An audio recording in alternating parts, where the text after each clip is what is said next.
4장에 들어섰는데 아주 유명한 말씀이 펼쳐지고 있습니다. 이 이야기는 대단히 여러 가지 요소들을 갖고 있고 또 어떤 이 이야기 혹은 드라마적인 그런 모습들이 대단히 많이 있는 이야기예요. 이 뭐가 많다 그러면 뭐예요? 할 얘기가 되게 많다는 거죠. 그래서 제가 26절까지를 읽으면서도 오늘 한 번에 끝낼 수 있을까라는 그런 좀 의구심을 가지면서 본문을 읽었습니다. 이 말은 이 이야기는 사마리아 여자, 이 사마리아 여자와 예수님과의 대화를 통해서 대부분 이어지게 되고요. 이 이야기의 주제는 생수에서부터 시작해서 그리고 사마리아 여인에게 있는 이 기구한 모습. 그쵸? 남편이 5명 있었는데 지금 남편 아닌 자와 살고 있는 그런 모습. 그리고 마지막에는 영과 진리로 드리는 예배라는 이런 아주 핵심적인 가르침까지 이어져 가는 그런 말씀으로 읽었습니다. 이 말씀의 시작은 예수님이 세례를 베푸시는 게 요한보다 더 많다는 말이 바리새인들에게 들렸어요. 물론 그 세례는 예수님보다는 예수님의 제자들이 했다라고 그렇게 보는 게 더 맞을 것 같습니다. 그러면서 이 예수님에 대한 저 유대 사회, 유대인들, 예루살렘을 중심으로 한 유대 지역에서의 반발 이런 것들이 커져가는 것 때문에 예수님이 다시 갈릴리로 돌아가셔야 됐는데 4절에 사마리아를 통과하여야 하겠는지라, 여기 하겠는지라 이 표현이 다른 번역에 보면 해야만 했습니다 이렇게 번역이 되는 것들이 있어요. 해야만 했다. 그래서 약간 의무, 필연 이런 걸 나타내고 있죠. 여러분 우리 일반적으로 유대에서 갈릴리로 갈 때 그 중간에 있는 사마리아 지역을 이렇게 가로질러 가는 것이 가장 빠른 길이기도 한데 그런데 대부분의 경우는 그렇게 안 가죠. 우리 성경에 기록된 것은 먼저 요단강을 건너서 강 바깥으로 가서 그래서 요단강 동편으로 따라 쭉 올라가서 다시 한번 요단강을 건너서 갈릴리로 돌아가는 이런 방식을 취해서 가게 되는데 오늘은 해야만 하겠는지라 이렇게 말하는 거예요. 그래서 이 이야기 자체가 아주 필연적으로 반드시 있어야만 하는 이야기다.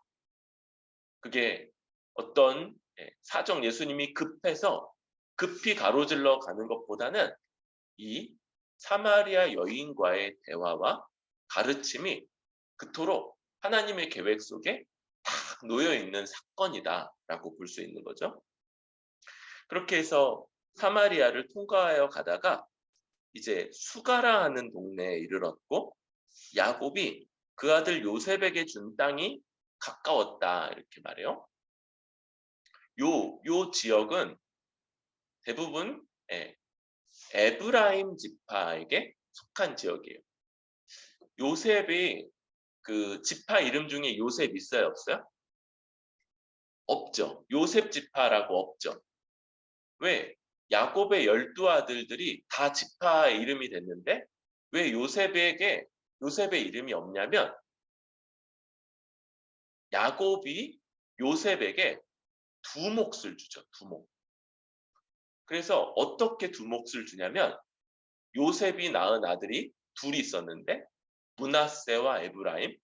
그런데 요셉 대신에 이 둘을 야곱이 자기 아들로 삼아요. 이런 방식으로 자기 아들들에게 공평하게 분배를 하니까 요셉에게는 두 몫이 되는 거. 이 두 몫은 원래 누구에게 주는 거예요? 장자에게 주는 것이었는데 르우벤이 그 아주 큰 실수를 범함으로써 장자로서의 자격을 잃고 오히려 형제들에게 팔려 애굽으로 종으로서 팔려갔지만 그러나 거기서 하나님의 역사 가운데 야곱의 가족과 함께 그 애굽 전 지역 그리고 주변에 있는 모든 민족까지 구원을 한 그 요셉을 야곱이 두 몫을 주는 방식. 그래서 에브라임에게 준 땅이 주로 이 사마리아를 이루고 있던 거죠. 그럴 때 거기에 수가라고 하는 동네가 있고요. 이 수가라는 동네는 그 옆에 그리심산이 있었다고 봐요. 여러분 그리심산 우리 얼마 전에 그 금요강좌 때 들었던 기억나나요? 요시야 왕이 쳐들어가서 그리심산에 있는 성전을 파괴해 버렸다고 했죠. 그러니까 이게 유다 입장에서는 하나님의 말씀에 따라 오직 단 하나의 성전만이 세워져 있어야 되는데 저들이 우상 숭배를 한 그걸 하나님을 따르는 열심을 가지고 가서 쳐들어가서 파괴한 건데 말씀도 모르고 또 그러는 저 사마리아 입장에서 뭐예요? 우리는 그냥 여기서 우리 하나님께 예배드리고 있는 건데 저 못된 놈들이 쳐들어와서 우리 예배 못 드리게 다 부수고 막 그런 사건인 거죠. 이런 이해가 이제 그들에게 있었던 그 지역, 거기서 가까운 지역인 거예요. 그리고 거기에 야곱의 우물이라고 하는 것이 있었고 그 우물 곁에 예수님이 앉았는데 때가 6시, 낮 12시 있죠. 낮 12시 아주 해가 쨍쨍 지는 그런 때가 되었다. 그리고 사마리아 여자가 한 사람이 물을 길러 왔는데 예수님이 물을 좀 달라 이렇게 그 사마리아 여자에게 말을 걸고 있는 그런 장면으로 시작하고 왜 그러냐면 그때 제자들이 먹을 것을 사러 그 동네에 들어갔기 때문에 지금 예수님 혼자 계셨는데 그때 혼자 나온 사마리아 여자에게 이제 말을 건네고 있는 이런 장면. 그때 이 사마리아 여자는 먼저 예수님께 깜짝 놀라서 다시 대응합니다. 9절. 당신은 유대인으로서 어찌하여 사마리아 여자인 나에게 물을 달라 하나이까? 하니 이는 유대인과 사마리아인이 상종하지 아니함이로라. 유대인과 사마리아인 사이에 서로를 향한 아주 깊은 뿌리 깊은 이 적대감 이게 있었죠. 유대인들은 저 사마리아인들 자체가 북이스라엘 민족이 아수르에 의해서 혼혈 정책에 의해서 이방 민족과 피가 섞였다는 것 때문에 저들을 처음부터 아주 싫어했고요. 또 그들에게 있었던 저 우상 숭배적인 요소들, 여호와 신앙을 좀 가지고는 있지만 그러나 저들은 사마리아 오경이라고 하는 그 모세 오경의 편집본을 그것만 믿었고요. 그 이후에 기록된 것들은 인정하지 않았어. 그 이후에 기록된 것까지 인정해버리면 뭐요? 예루살렘 성전만이 합당하다는 게 다 드러나기 때문에 아예 성경 자체를 모세 오경을 자기 나름대로 편집한 사마리아 오경이라고 하는 것만 믿고 있었고 그런 것들에 따라서 자신들의 예배 방식 그래서 베델과 단에 세웠던 저 금송아지상 그것과 함께 저 그리심산에 세웠던 성전 이런 방식으로 하나님이 용납하지 않는 방식의 그런 예배 형태들을 그들이 갖고 있었던 이 모든 것들이 유대인들에게 아주 미움과 또 증오의 대상이었고 더 나아가서 이제 나중에 유대가 약해지자 저 사마리아인들은 이방 민족들과 같이 합쳐서 호시탐탐 유대를 쳐들어올 그런 계획을 세웠고, 유대가 포로 귀환 이후에 재건되는 것을 방해하기도 하고 그러면서 저들이 유대를 이제 아주 어렵겠죠. 반대로 사마리아인들 역시 마찬가지였어요. 좀 전에 말했던 그런 사건들 때문에 유대를 아주 싫어했고요. 그래서 유대인들과 사마리아인들이 서로 상종하지 않는 그런 상태. 그런데 또 하나가 덧붙여지죠. 여러분, 유대인들 이 문화 자체가 굉장히 이제 남녀를 구별하는 문화였죠. 그래서 결혼한 부부조차도 길을 갈 때 함께 나란히 걷지 않고 남편이 먼저 걷고 아내가 이제 한참 뒤에서 따라 걷는 방식으로 그렇게 걸어 다녔던. 그런데 이렇게 남녀를 아주 구별하는 이런 문화 속에서 유대인 남성인 예수님이 사마리아 여자인 그에게 말을 건넬 때 도무지 예상치 못했던 거고, 깜짝 놀라면서 어떻게 유대인 남자인 당신이 사마리아 여자인 나에게 말을 겁니까? 이렇게 깜짝 놀라면서 답하는 걸 보게 돼요. 그러면서 이제 예수님의 본격적인 선문답 같은 이야기가 시작을 합니다. 10절을 같이 한번 읽어볼까요? 시작. 예수께서 대답하여 이르시되 내가 만일 하나님의 선물과 또 내게 물 좀 달라 하는 이가 누구인 줄 알았더라면 내가 그에게 구하였을 것이요 그가 생수를 내게 주었으리라. 예수님이 그 여인에게 물 좀 달라 이렇게 요청을 했죠. 예수님이 지치고 목마른 상태이고 또 배가 고프시기도 했을 거예요. 그런데 예수님, 당신이 나에게 왜 말을 겁니까? 이렇게 묻는 사마리아 여자에게 내가 만일 하나님의 선물과 또 내게 물 좀 달라 하는 이가 누구인 줄 알았더라면 내가 그에게 구하였을 것이요 그가 생수를 내게 주었으리라.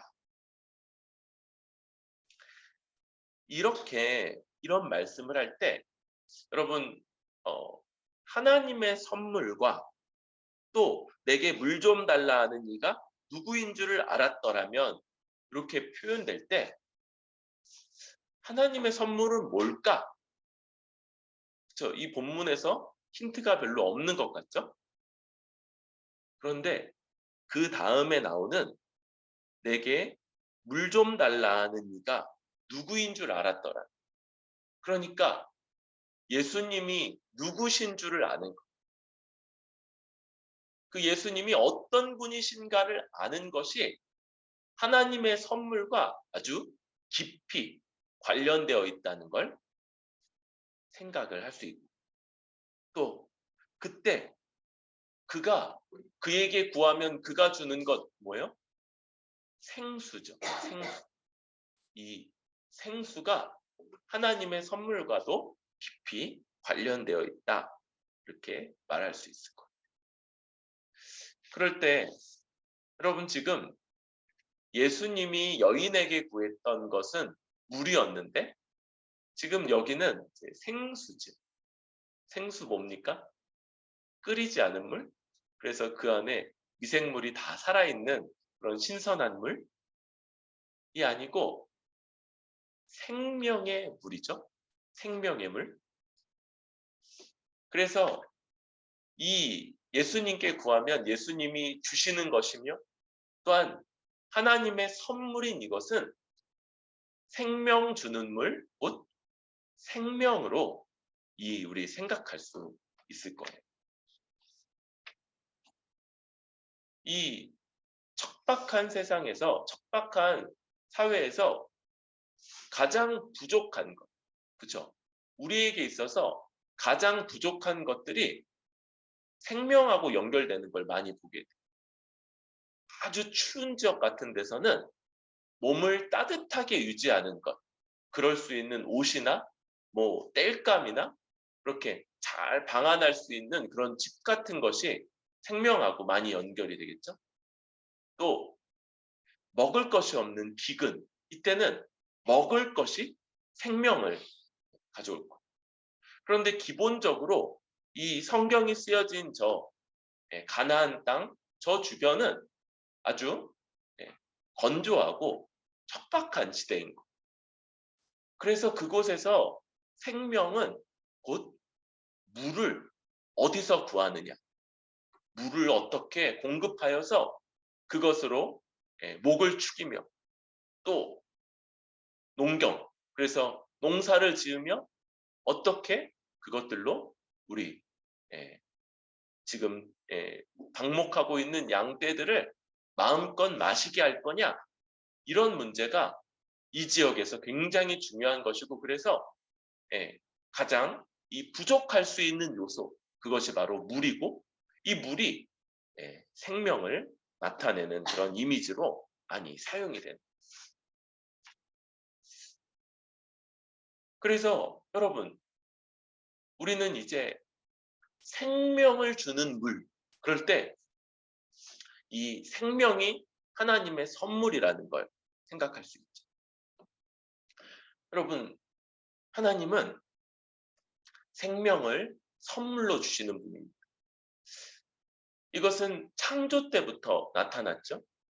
하나님께서 빛이 있으라, 또 궁창을 나누시고 물을 나누시고 또 땅에 풀들이 돋게 하시고, 그러시면서 이제 생명을 주시는데 그 모든 것들을 먹고 살아갈 수 있는 동물들을 만드시고, 그리고 가장 사람을 생명으로서 그 땅에서 살게 하시면서 이 생명을 주시고 살아가게 하시죠. 그런데 이 생명은 그냥 우리 오늘날의 의학적이고 또 과학적으로 생명 현상이 유지되는 것만을 말하는 것이 아니라고 말씀드렸죠. 아담이 하나님이 주시는 생명을 얻어서 눈을 떴을 때 이 아담은 동시에 주변에 이미 먼저 창조된 모든 동물들, 식물들은 어땠을지 모르겠어요.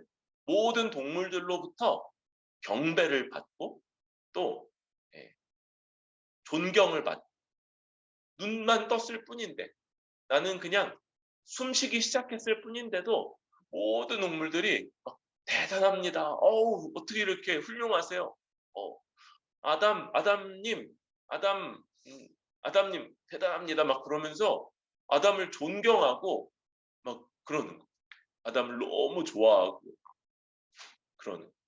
아담이 뭐 하나만 해도 우와, 막 대단하다, 막 그런 반응을. 왜요? 바로 하나님이 주는 생명이 하나님이 주시는 복과 아주 긴밀하게 연결되어 있었는데, 그것은 하나님의 형상을 하나님의 형상을 부여받은 대리 통치자로서의 삶이었고, 그리고 그것은 모든 것들을 아주 풍족하게 누리는 그런 삶이었으며, 또 공동체를 이루었어.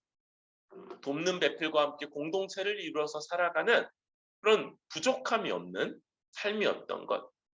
이게 하나님이 주시는 생명이었고, 곧 모든 복락을 누리는 그런 생명이었죠. 그런데 이 아담 하나님께 범죄하고 하나님을 떠남으로써 이제 이 생명이 끊어지는 일이 벌어지죠. 그래서 이 이전까지 아주 풍족하게 먹고 살았던 것들을 땀 흘려야만 먹을 수 있는 땅은 가시와 또 엉겅퀴를 내면서 아주 척박하게 변해. 한몸 되었던 남자와 여자 간의 이 공동체 간의 관계도 깨어져서 여자가 남편을 주장하고자 하나 오히려 다스림 받을 것, 이런 것들이 예고돼. 이런 일들이 선고되고 있는 거예요. 그런데 하나님은 그 가운데서도 이 원래 주시고자 했던 이 영원한 생명, 이 복된 생명을 주시고자 하는 계획을 포기하지 않겠다는 뜻을 밝히셨고, 아담은 그런 하나님의 뜻을 이해하면서 자기 아내 이름, 원래는 여자였죠. 그렇죠? 원래는 우리 주희와 같은 여자였다가 이름을 하와, 곧 생명으로 그 이름을 다시 짓게 되죠. 그러면서 하나님이 주실 생명을 기대하고 소망하며 살아가는 그런 삶이 우리에게 펼쳐집니다. 그런데 지금 그 오랜 약속, 그 오랜 약속이 구속사를 통해서 조금씩 이어져 가고 어떤 부분 모형적으로 성취되지만, 그러나 어떤 순간에도 이것이 완전히 회복되지 않았죠. 심지어 가장 온전하게 드러난 것 같았던 그 솔로몬 시대에도 솔로몬 통치 40년이 끝나자 이 모든 것들이 무너져 내리고 나라가 갈라지면서 다시 아주 약해지고 더 이상 그런 아주 부유하고 또 강력한 안정적인 나라가 세워지지 않는 그런 일들이 벌어지고, 그런데 오히려 그때 이것들이 사그러들었던 이때 이제 선지자들이 더 강력하게 외치는 거예요. 하나님이 이 세상에서 가장 온전하게 이를 회복할 것이다. 너희를 온 땅에서 불러 모아서 다시 하나님의 백성 삼으시고 너희를 깨끗하게 할 것이며 모든 복락을 누리게 할 것이다 라고 예언하는 그 일들이 구약시대에 있었다. 그리고 이제 아주 초라한 행색에 지친 한 사람이 내게 물 좀 달라 하는 이가 누구인 줄 알았더라면 그에게 구하고 그는 내게 생수를 주었으리라. 이렇게 말씀하는 그분이 비로소 오신 것이죠. 바로 하나님이 약속하셨던 이 생명의 약속. 다시 우리가 온전히 복된 생명을 누리게 될 것을 하나님 약속하셨는데 그 일을 성취하실 분이 오셨고 이제 그것을 영원토록 목마르지 않는 분. 그래서 영생하는 영원히 누리는 복된 생명을 갖게 되는 이 일이 바로 우리 주 예수 그리스도를 통해서 성취되게 된 것이죠.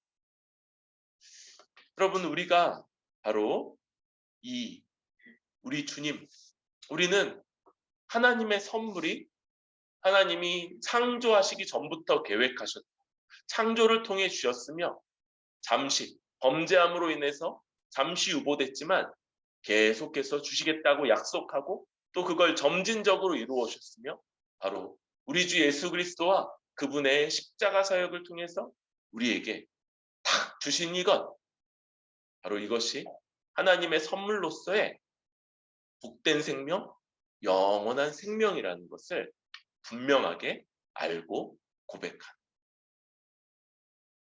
여러분, 이제 우리는 이 약속된 생명을 가진 자요, 다시 한번 아주 복된 가운데 살아가는 자가 되었습니다. 여러분, 우리는 먼저 한 몸 되어 살아가는 이 공동체가 회복된 사람들, 범죄하기 이전처럼 뼈 중에 뼈, 살 중에 살이다 라고 고백하며 돕는 배필로 살아가며, 그래서 옆에 있는 지체가 내가 살아가는 존재 목적이다 라고 여기며 살아가는 이런 일들이 우리 가운데 회복이 됐죠. 또한 하나님의 그저 먹고 살고 그러기 위해서만 힘쓰는 것이 아니라 하나님의 대리통치자로서 하나님의 뜻을 성취하기 위해 이 땅에서 살아가는 그런 사명을 감당하는 삶이 우리에게 있는 것.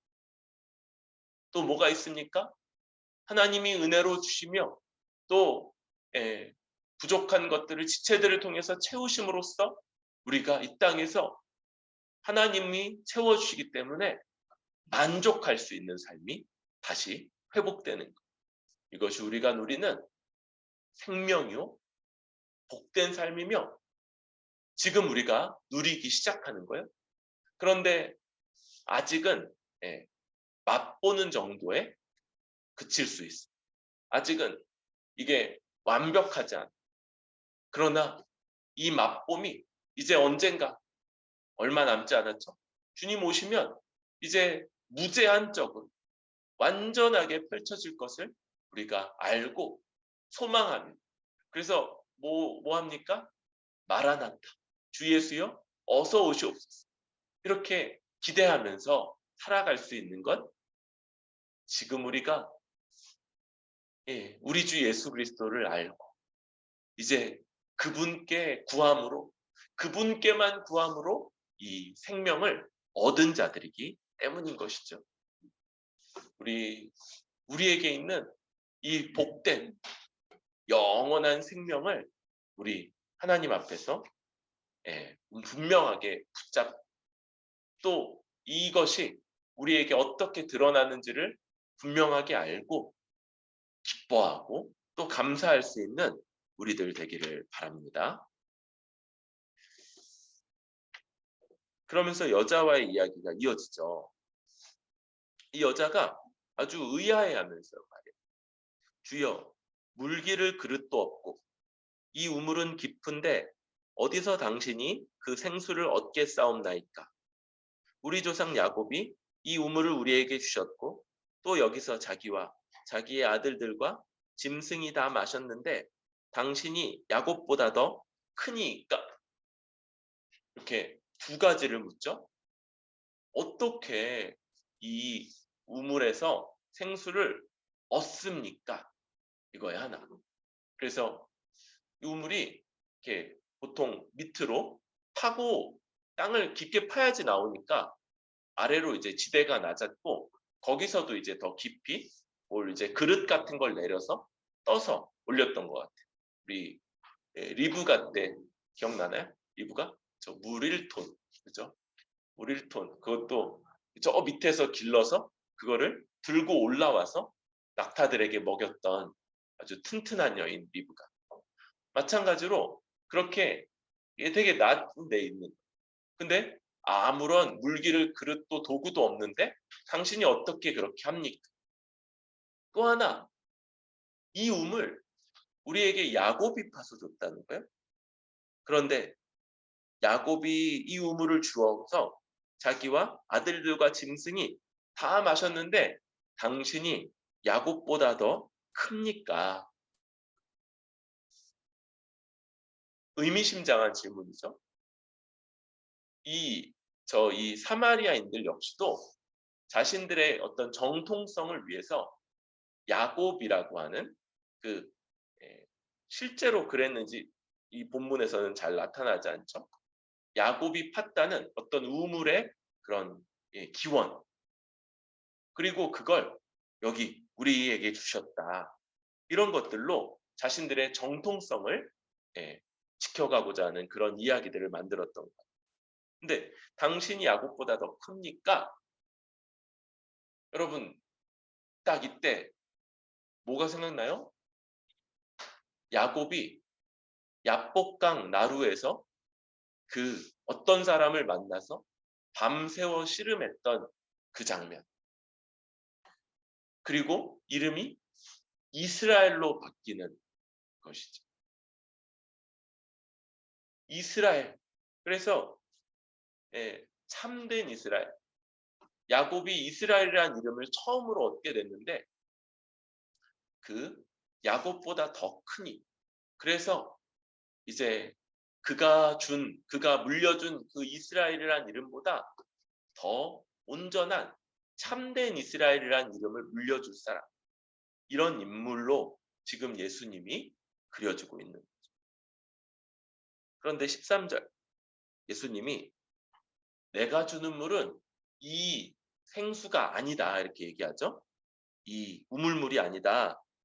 이 물을 마시는 자마다 다시 목마르려니와 내가 주는 물을 마시는 자는 영원히 목마르지 아니하리니 내가 주는 물은 그 속에서 영생하도록 솟아나는 샘물이 돼. 그래서 이 물은 마셔도 또 다시 금방 갈증을 느끼고, 그래서 매일매일 이 여인은 우물에 물 기르러 와야 되는 것이었어요. 그런데 예수님은 자신이 주는 물은 영원한 물, 그리고 그 안에서 영생하도록 솟아나는 그런 샘물이 되는 그런 물이다. 이렇게 그 차이를 설명하십니다. 그러자 15절에 여자가 주여 그런 물을 내게 주사 목마르지도 않고 또 여기 물 길러 오지도 않게 하옵소서. 여러분, 지금 이 여자가 이제 방금 영원토록 목마르지 않아서 영원토록 목마르지 않는 물이 될 거다 이렇게 말하자, 지금 그 물 내게 꼭 좀 주십시오 이렇게 말하고 있는 거죠. 그 선교사님들의 일화가 하나 있어요. 이제 그 지역의 문화를 잘 알지 못하고 여인들이 머리에 물동이를 짊어지고 멀리 몇 시간을 가서 물을 길러 와야만 하는 거예요. 어떤 부족에. 그래서 선교사님들이 이걸 너무 안타깝게 여겨가지고 그 마을에다가 이렇게 펌프 있죠. 물 넣어가지고 손으로 하면은 물 나오는 펌프를 만들어요. 근데 며칠이 못 가서 그 펌프가 망가져 있는 거예요. 그래서 무슨 일이지? 그러면서 다시 수리를 했는데 또 얼마 못 가서 망가져 있는 거예요. 몇 번 그게 반복되고, 그래서 누가 그걸 망가뜨리는가 유심히 봤는데 그 여인들이었던 거예요. 그 여인들이 일부러 그 펌프를 망가뜨렸어요. 그래서 이 선교사님들이 더 알아보니까 이 여인들이 물을 기르러 그 한참을 가는 그 길 있잖아요. 그러면서 자기네들끼리 혼자 안 가고 여인들이 여러 명 이제 친구들하고 같이 가니까 그게 여인들에게 있어서 같이 이야기하고 스트레스 해소하고 그러는 일종의 재충전의 시간이었던 거예요. 근데 마을에다가 펌프를 만들어 놓음으로써 그 시간을 누리지 못하게 하니까 이 여인들이 오히려 그걸 이제 망가뜨린 거예요. 그러니까 이게 이제 선교사들 안에서는 호의를 베푼 건데 그 문화를 잘 이해하지 못한 그런 면이었다. 이런 것들을 하면서 이제 다시는 펌프를 만들지 않는 이런 것들로 그 여인들과 그런 시간들을 이제 배려했다는 그런 이야기가 있는데, 지금 이 유대 지역 역시도 마찬가지 면이 있는, 이 낮 12시는요 굉장히 해가 뜨거운 시간이고 물을 기르는 건 한편으로는 상당한 노동력이 필요한, 그러니까 이 시간에 아무도 물 기르러 오지 않아요. 보통 어떻게 하냐면 해가 좀 뉘엿뉘엿 지기 시작할 때, 좀 이렇게 한낮의 열기가 좀 가라앉을 때, 3, 4시가 됐을 때 그때 마을 여인들이 한꺼번에 다 와서 그때 우물을 이제 덮어놨던 이제 돌이나 뚜껑 같은 것들을 치우고 함께 물을 기르는, 그게 보통의 방식인 거예요. 그런데 이 여인은 아무도 물 기르러 오지 않는 그 시간에 혼자 와서 지금 우물물을 기르고 있는 일종의 왕따. 너무 최신 용어를 썼나요? 그런 여인인 거예요. 그리고 그 여인에게는 그 거기에 물 기르러 오는 거. 물 없이는 살 수 없어서 기르러 올 수밖에 없는데 그게 지금 너무나도 피하고 싶은, 오고 싶지 않은 그런 것으로 나타나고 있는 거죠. 왜인지가 나타나죠. 예수님이 가서 내 남편을 불러오라 이렇게 말하자 여자가 나는 남편이 없나이다 이렇게 답하죠. 예수님이 네가 남편 없다는 말 그거 참 맞다. 이전에는 남편 5이 있었는데 지금 내게 있는 자는 남편이 아니니 내 말이 옳다. 그러면서 이 여인에게 있는 이 문제, 이것을 이제 탁 다루기 시작하시죠.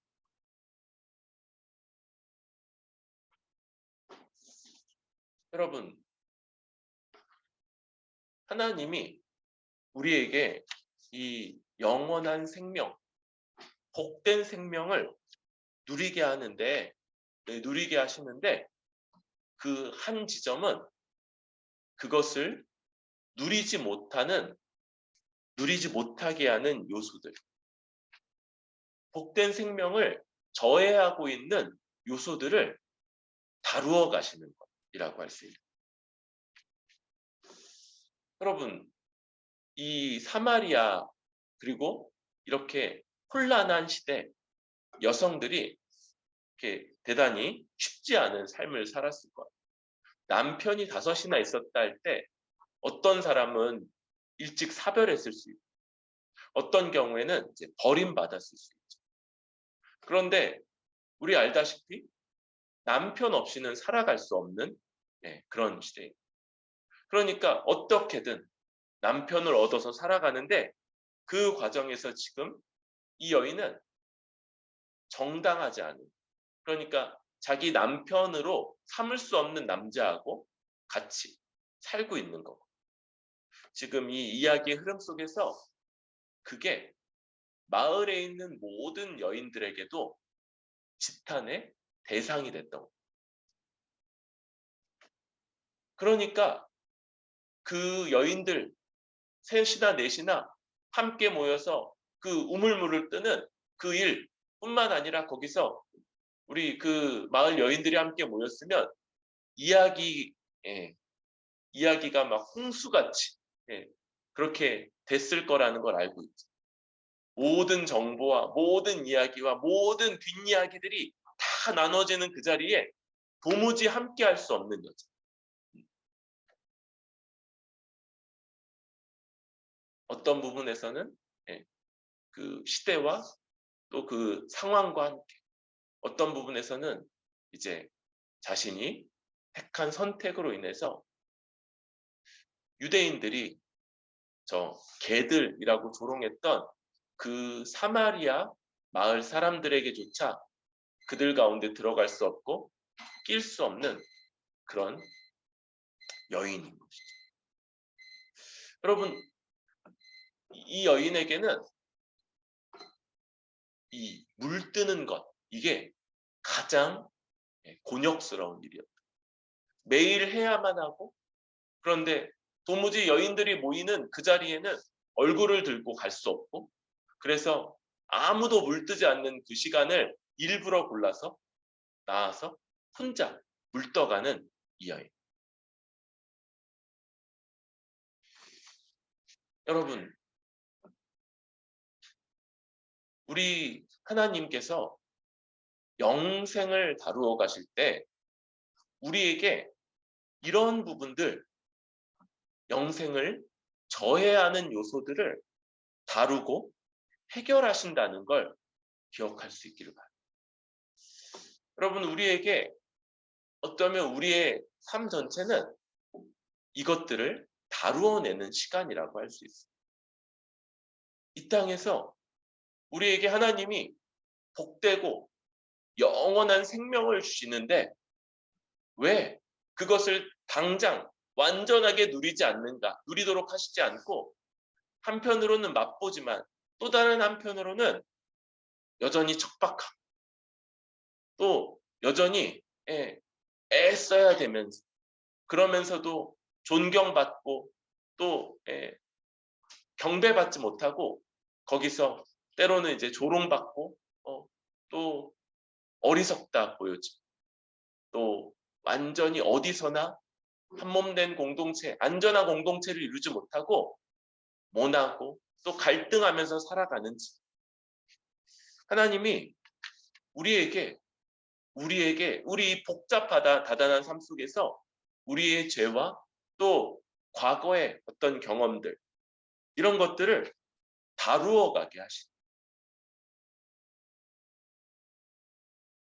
하나님의 은혜 가운데 살아가며 하나님의 복락을 누리며 그 가운데 모든 것들을 누리도록 허락됐는데 여전히 우리가 붙잡혀 있는 것, 이것들을 죄가 된다면 그것과 힘써 싸우고, 또 과거의 상처, 이런 것들이라면 그것을 하나님의 은혜 가운데 녹여내서 그걸 용서하고, 또 악을 악으로 갚지 않고 오히려 선대하는 방식으로 그것들을 해결해 내도록 우리에게 기회를 주시고 인도하십니다. 우리에게는 어떤 요소들이 있습니까? 어떤 것들이 우리가 하나님이 우리에게 우리 주 예수 그리스도를 통해서 이미 누리도록 주신 그 영생의 복락을 누리지 못하도록 막고 저해하고 그러고 있습니다. 여러분, 우리의 과거는요, 과거의 실수는요, 바꿀 수 없는, 그건 변하지 않아요. 과거는 우리 주님께 맡겨야 되는 요소. 우리 주 앞에 우리가 실수한 것, 죄, 범죄한 것이 있다면 회개하고 나아가. 물론 반복될 수 있어요. 우리가 과거에 이미 한번 회개한 죄도 우리가 주 안에서 더 거룩에, 거룩함이 기준이 높아지면서 다시 회개하고 다시 회개하는 이런 일들이 있을 수 있어요. 과거의 상처나 아픔들, 이것들은 뭡니까? 그건 역시도 바뀌는 건 아니에요. 그 경험 자체가 바뀌습니다. 그런데 해석은 달라질 수 있어요. 여러분, 요셉이 형들에게 팔려서 노예로 끌려가죠. 그리고 거기서 굉장히 수고하고 굉장히 성실하지만 모함을 당하고 감옥에 갇히고, 감옥에서도 자기를 기억해서 자기를 풀어줄 거라고 여겼던 자가 있고 몇 년 동안을 더 감옥에서 잊혀 지내는 삶을 살아가요. 그런데 그가 결국 총리가 돼서 자기가 이 7년의 이 풍년을 통해서 7년의 흉년을 준비해야 되는 그런 사명, 그래서 온 땅을 구원해야 될 사명을 입고 여기로 팔려왔구나라는 걸 알게 됐을 때 형들을 용서합니다. 형들이 자기 앞에 나타났을 때 안 그랬으면 가만히 안 뒀어요. 얼마든지 그럴 수 있는 위치잖아요. 그런데도 조심스럽지만 그럼에도 형들을 용서하고, 또 그게 형들이 아니라 하나님의 계획 가운데 있었음을 말합니다.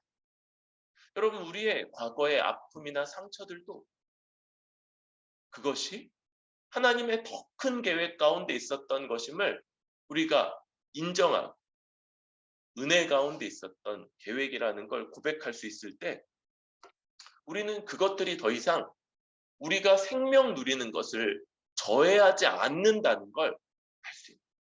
여러분, 우리 중에 누가 범죄하지 않는 사람이 있습니까?